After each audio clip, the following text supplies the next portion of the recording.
사기충전이라는 주제를 가지고 함께 하나님의 말씀을 나누기를 원합니다. 신앙생활 잘하는 사람들의 특징이 있습니다. 무엇일까요? 먼저 신앙생활 잘하는 사람은 기억을 잘하는 사람입니다. 기억을 잘하는 사람은 다른 말로 표현하자면 내 삶 가운데에 간증이 많은 성도이다 라고 이야기를 할 수 있을 거예요. 하나님께서 아무리 많은 기적을 우리에게 일으키시고 여러분들에게 은혜를 공급하시고 아무리 역사를 많이 하셔도 기억하지 못하는 사람은요, 하나님께서 나에게 해준 것이 뭐가 있냐면서 그렇게 하나님을 원망하고 불평하고 불만하는 그런 인생을 살아갈 수밖에 없습니다. 그래서 하나님께서는 기억하는 사람을 기뻐하시는 줄로 믿으시기를 바랍니다. 두 번째, 연결을 잘 하는 사람이다 라고 이야기를 할 수 있을 거예요. 하나님께서 내 삶 가운데서 역사하시고 또 은혜를 베푸시면 그것들을 나의 다른 인생의 모든 영역까지 적용하고 응용하고 연결짓는 사람을 이야기를 하는 것입니다.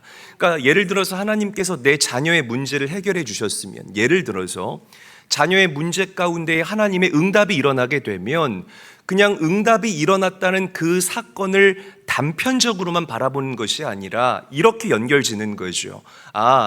내 자녀의 문제를 해결해 주신 하나님께서는 내 재정의 문제도 해결해 주실 것이고 내 관계의 문제도 해결해 주실 것이고 깊이 침체된 나의 영적인 문제까지도 해결해 주실 것이다. 이렇게 연결짓고 이렇게 적용하고 이렇게 응용할 줄 아는 성도가 정말 복된 성도이다 라고 우리 성도님들에게 말씀드리고 싶습니다. 여러분, 성경에서 찾아볼 수 있는 연결의 대가 중에 대가가 누구일까요? 다윗이라고 볼 수가 있을 거예요. 다윗이 고백하잖아요. 사자와 곰의 발톱에서 나를 지켜주신 아버지 하나님께서 이 원수의 칼날에서도, 이 골리앗의 칼날에서도 나를 건지시고 보호하실 것이다. 이렇게 하나님을 내 삶의 다른 영역과 연결지어서 고백하게 되니까요, 컨디션도 올라오고 용기도 생기고 담력도 생기고 돌팔매도 어제보다 더 잘 돌아가고, 할렐루야, 그런 역사가 일어나게 됐다는 겁니다. 사무엘이 블레셋과 전쟁에서 승리한 이후에 돌을 세우고 하나님께 에베네셀의 하나님이라고 고백하지 않습니까? 에베네셀은 하나님께서 우리를 여기까지 인도하셨다라는 의미를 가지고 있는 거예요. 적용을 못하고 연결을 못하는 사람은 그냥 하나님께서 우리를 여기까지 인도하셨다라고만 고백하고 끝내지만, 연결을 잘하는 사람, 적용을 잘하는 사람은요, 여기까지 인도하신 하나님께서 앞으로 나의 삶도 인도하실 것이다. 할렐루야. 여러분, 연결과 적용의 대가들이 되시기를 주님의 이름으로 간절히 축원합니다.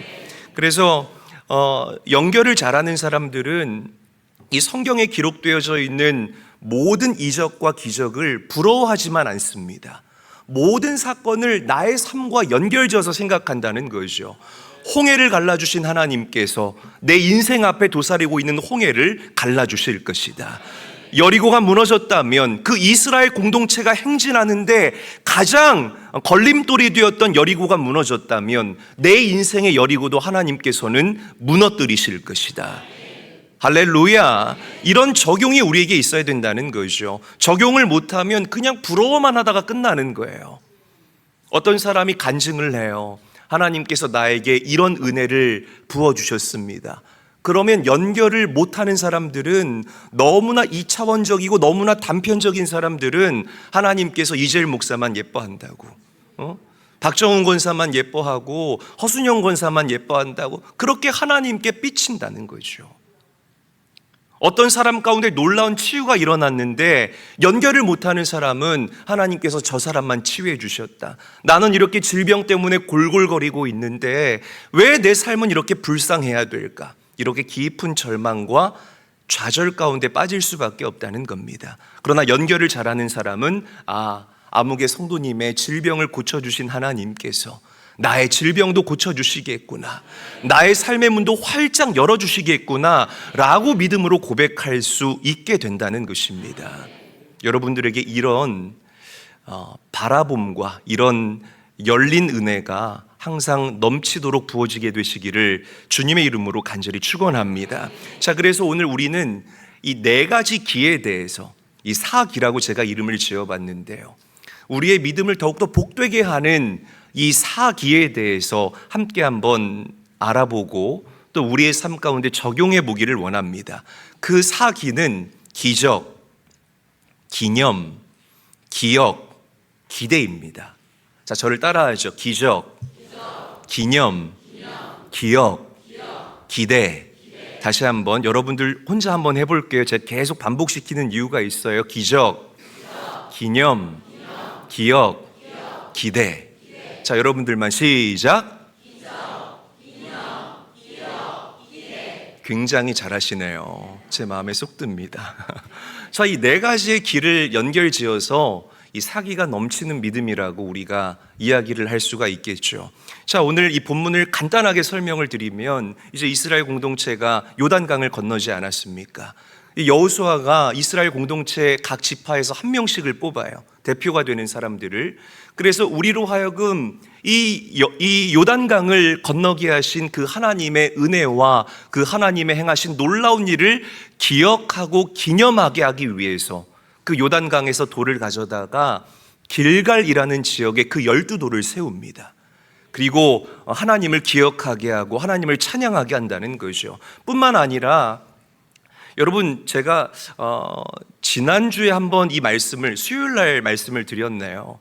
그 이스라엘 공동체가 요단강을 건널 때에 법궤가 먼저 들어가고요, 그리고 법궤가 가장 마지막에 나왔어요. 이 말은 하나님께서 우리보다 앞서가시고, 그리고 또 하나님께서 우리의 뒤를 돌보시고 지키신다라는 그런 상징적인 의미를 가지고 있는 겁니다. 그래서 우리 이스라엘 공동체가 요단강을 다 건널 때까지 그 요단강 한복판에서 우리를 바라보고 계셨던 그 하나님을 기념하기 위해서 요단강 그 안에다가 12돌을 세우게 합니다. 이게 오늘 본문의 내용이라는 거죠. 여러분, 언제나 이 4기를 기억할 수 있어야 되고요, 이 12돌의 이야기를 통해서 하나님께서 우리에게 하나님 크게 놀라운 일들을 행하실 때 우리는 어떻게 반응해야 하는가에 대해서 오늘 우리 성도님들이 깊이 있게 가슴에 새겼으면 좋겠습니다. 자, 첫 번째, 기적입니다. 자, 요단강은 이 갈라진 것이 아니라 끊어졌다라고 이야기를 하는 게 맞는 것 같아요. 저기 요단강 상류 한 30km 지점에 아담 성읍이라는 곳이 있는데, 거기에서 물이 다 이렇게 가로막혀서 멈춰서 있었다는 거죠. 그러니까 이렇게 놀라운 기적을 행하신 그 하나님, 그리고 정말 밤이 새도록 이 요단강을 앞에 두고 기도했던 제사장들과 여호수아와 그 이스라엘 공동체의 기도에 응답하신 하나님을 찬양하지 아니할 수가 없다는 것입니다. 오늘 여러분 삶에 이런 기적이 일어나기를 축원합니다. 간절히 축원합니다. 요단강이 열리는 기적이 일어나기를 간절히 소망합니다. 여러분들이 무엇을 구하든지 간에 우리 성도님들의 구하고 간구하는 모든 기도가 응답되는 역사가 일어날 수 있게 되시기를 예수님의 이름으로 간절히 축원합니다. 간절히 축원합니다. 요단강이 마르는 역사가 일어날 수 있어야 돼요. 사실 우리 성도들의 모든 시작은 기적이라고 표현해도 과언이 아닐 것입니다. 예수 믿고 구원받았다는 것, 여러분, 이것을 어떻게 설명할 수 있겠습니까? 당연한 것이 아니에요. 정말 나를 만나주시고 나를 찾아주시고 나를 택해주신 정말 기적과 같은 아버지 하나님의 선물임을 우리는 부정할 수 없을 것입니다. 나를 여기까지 정말 무탈하게 인도하신 그 하나님을 찬양하지 아니할 수 없다는 거죠. 정말 내가 숨쉬고 살아가는 이 순간순간이 하나님께서 우리에게 선물처럼 허락하신 기적이라고 저는 생각을 합니다. 여러분, 이스라엘도 그 40년 동안의 광야 생활을 청산하고 가나안 땅으로 들어갈 때에 요단강을 건너는 기적으로 그들의 뉴 시즌이 시작됐다라는 사실을 우리가 부정할 수 없을 것입니다. 다시 한번 여러분들을 축복해요. 요단강이 마르는 축복이 오늘 여러분들에게 있게 되시기를 주님의 이름으로 간절히 축원합니다. 요단강이 마른다는 것은 내 눈에 요단강처럼 흐르는 그 눈물이 이제는 말라버린다는 그런 놀라운 의미를 가지기도 합니다. 여러분들의 한숨이 변하여 기쁨이 되고 나의 눈물이 변하여 찬양과 감사가 되는 그런 기적과 같은 일이 오늘 이 예배하는 가운데 여러분들에게 넘치도록 부어질 수 있게 되시기를 주님의 이름으로 간절히 축원합니다. 간절히 축원합니다. 옆 사람과 인사하죠. 당신 삶에 놀라운 기적이 일어나기를 원합니다. 인사하겠습니다.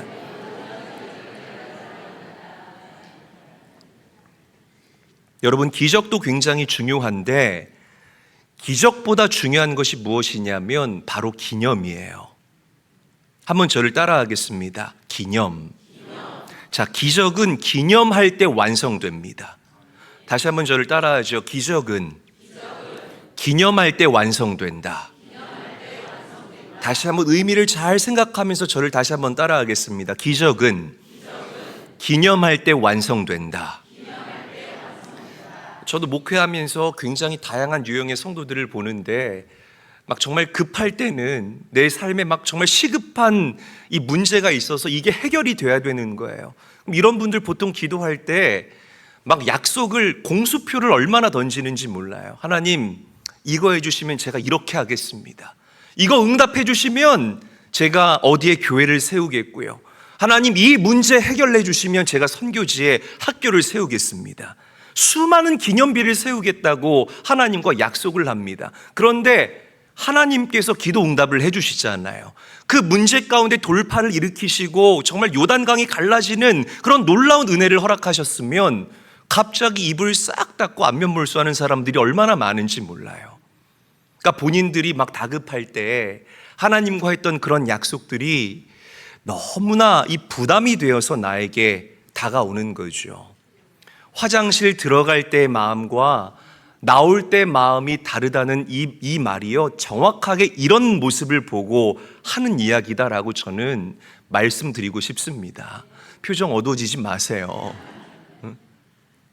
내가 경험한 은혜는, 내가 경험한 하나님의 기적은 반드시 기적으로 기념으로 완성시킬 수 있어야 합니다.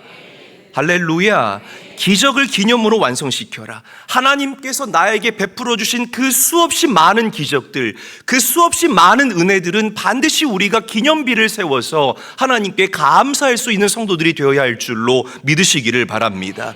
이스라엘 공동체 보세요. 요단강을 건너갔잖아요. 여호수아가 명령합니다. 12돌을 가지고 나와서, 그것도 각 지파를 대표하는 그 한 사람을 뽑아가지고 12사람을 뽑아가지고요, 12돌을 가지고 나와서 길갈에 세워라.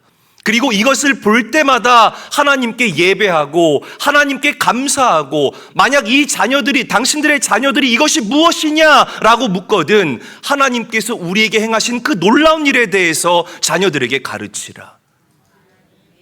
그러니까 기적이요, 기념으로 완성되는 이 모습의 진수가 오늘 본문에 담겨져 있다는 것입니다. 지금도 길갈에는 12돌이 세워져 있어요. 그것을 바라보는 많은 후대들이 그것을 보면서 하나님의 크심을 찬양하고 하나님의 위대하심과 그 하나님의 행하신 놀라우신 일들을 경배하지 아니할 수 없다는 것입니다. 저는요, 목회하면서 우리 성도님들이 하나님의 은혜에 감격해서, 정말 그 하나님께서 나에게 베풀어 주신 은혜에 감사해서 영적 기념비를 세워가는 그런 모습을 볼 때마다, 야, 정말 우리 성도님들의 믿음이 나보다 낫다라고 느껴지고요. 또 어쩔 때는 굉장히 도전을 받을 때가 있습니다. 이번 주 금요일에 저녁에 어떤 청년이 이제 목양실에 와서 저랑 명절이라고 인사하러 왔어요. 근데 이렇게 이야기를 하는 거예요. 목사님, 제가 내년에 아마 결혼을 하게 될 것 같습니다. 얼마나 기쁜 소식입니까? 맞아요, 맞아요. 얼마나 기쁜 소식이에요. 그래서 제가 기뻐하니까 이렇게 얘기를 하는 거예요. 목사님, 제가 결혼하려고 모아둔 비용이 있는데 이걸 가지고 뭐 식장을 잡고 뭐 이렇게 거칠해 하는데 사용하지 않고 그냥 작은 식당에서 우리가 함께 식사하면서 목사님 기도받기를 원합니다. 그리고 이 비용은 제가 선교지에 흘려보냈으면 좋겠습니다 라고 이야기를 하는 거예요. 제가 그 이야기를 듣고 얼마나 코끝이 시큰할 정도로 큰 감동과 도전을 받았는지 모르겠습니다. 여러분, 이게 바로 이런 모습들이 내 삶 가운데에 은혜를 공급하시는 하나님께 감사하고 정말 하루하루 기적과 같이 살아가는 나의 인생의 기념비를 세우는 성도들의 진짜 모습이다라고 저는 생각을 합니다. 할렐루야. 사랑하는 제일교회 성도 여러분, 지금 우리가 앉아있는 것, 예배하는 것, 우리가 하나님을 찬양하는 것, 심지어 나의 목소리가 온전하게 나오는 것, 당연한 것이 아니라 하나님의 은혜이고 하나님의 선물이라는 사실을 믿으시기를 바랍니다. 어떤 모양으로든지 간에 나에게 주신 그 하나님의 은혜를 기념할 수 있는 영적인 기념비를 세워가시고 그 기념비를 바라보면서 나에게 베푸신 하나님의 은혜를 날마다 기념하고 되뇌일 수 있는 깨어있는 제일교회 모든 성도들이 되시기를 주님의 이름으로 간절히 축원합니다. 우리네 인생에서 가장 큰 축복은 우리의 구원자 되시는 예수 그리스도를 만난 것임을 우리는 분명하게 믿습니다. 여러분 믿으십니까? 우리가 이 세상을 떠나도요, 정말 하나님께서 나에게 행하신 놀라운 은혜와 기적을 후대가 기억하고 기념할 수 있도록 그런 영적인 기념비를 세워가시면서 하나님을 찬양하고 예배할 수 있는 은혜를 아는 성도님들이 다 될 수 있기를 우리 구주 예수님의 이름으로 간절히 축원합니다. 우리 옆 사람과 인사하죠. 기적은 기념으로 완성되고 마무리됩니다. 인사하겠습니다.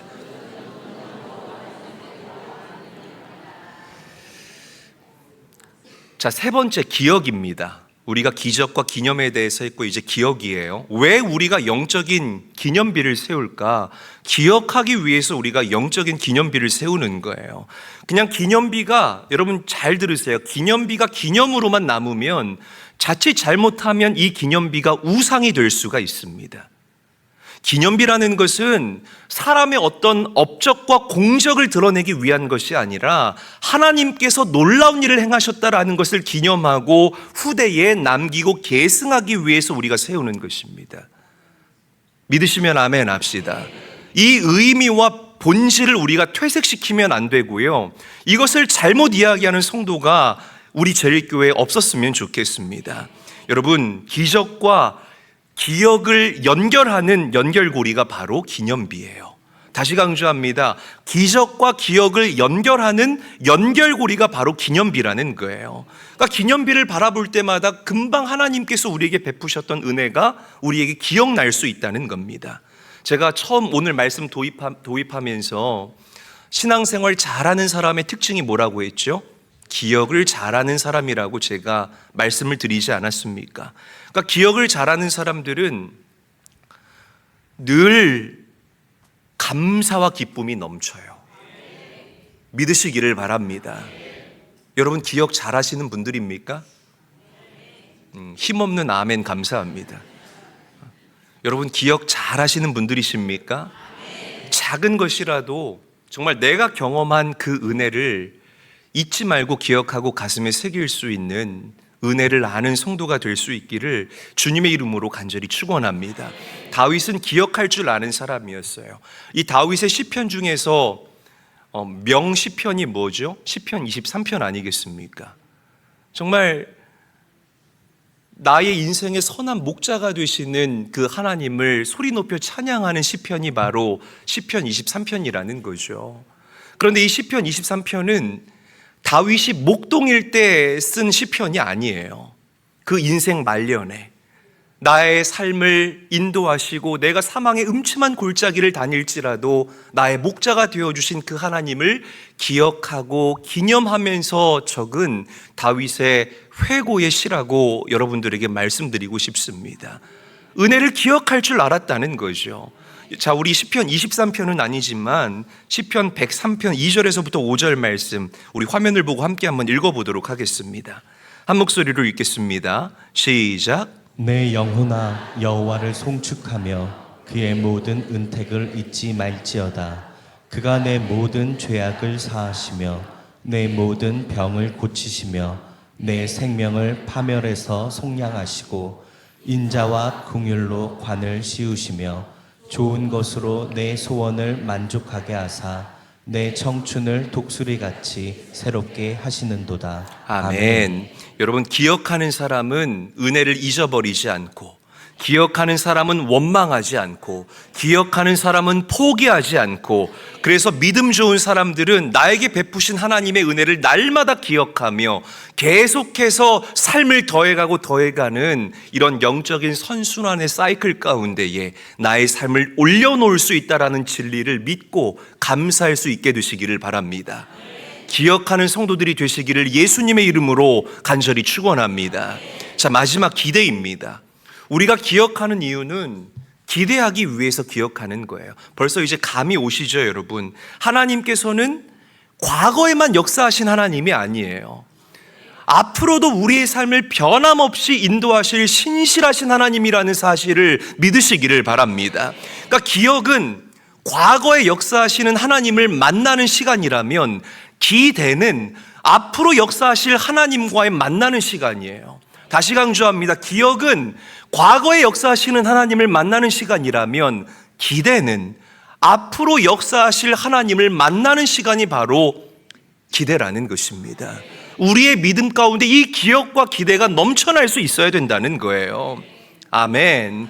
기적, 기념, 기억, 기대. 여러분들만 다시 해보세요. 시작.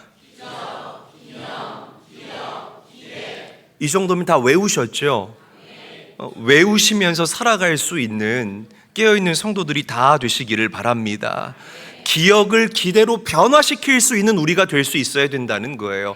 또 반복하지만 그 홍해의 기억들 우리가 있잖아요. 얼마나 말씀 가운데서 우리가 그 홍해의 사건을 우리 마음 가운데 집어넣었습니까? 기억만 하지 말고 기대하십시오. 아멘. 하나님께서 내 인생의 홍해를 갈라주실 것이다.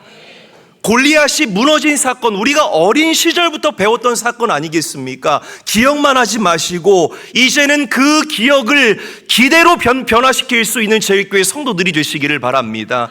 내 앞에 무수히 서 있는 그 골리앗들 넘어지고 쓰러지게 될 것이다. 이런 기대하는 믿음이 있을 때에 믿음이 여러분들 인생의 실상이 될 수 있다는 것. 얼마나 놀라운 사건입니까? 기대하십시오. 아멘. 그래서 이 네 가지의 기, 이 사기 충전의 믿음이 오늘 여러분들에게 넘쳐 흐를 수 있게 되시기를 주님의 이름으로 간절히 축원합니다. 옆 사람과 인사하죠. 사기 충전의 믿음을 가집시다. 인사하겠습니다. 자, 그런데 이제 이 얘기하고 마칠 텐데요. 간단합니다. 이 사기를, 기적과 기념과 기억과 기대, 이 사기를 우리의 삶 가운데에서 가능하게 하는 가장 중요한 기가 하나가 있어요. 이 기가 뭔 줄 아세요? 기도입니다. 믿으시기를 바랍니다. 죄송해요. 제가 막 다 갖다 지금 끼워 맞히고 있는데 굉장히 고민 많이 한 거거든요. 그러니까 좀 눈치채시고 아멘 합시다. 할렐루야. 자, 이 사기가 우리의 삶 가운데 실제가 될 수 있도록 하는 것이 또 다른 기가 바로 우리의 기도라는 것.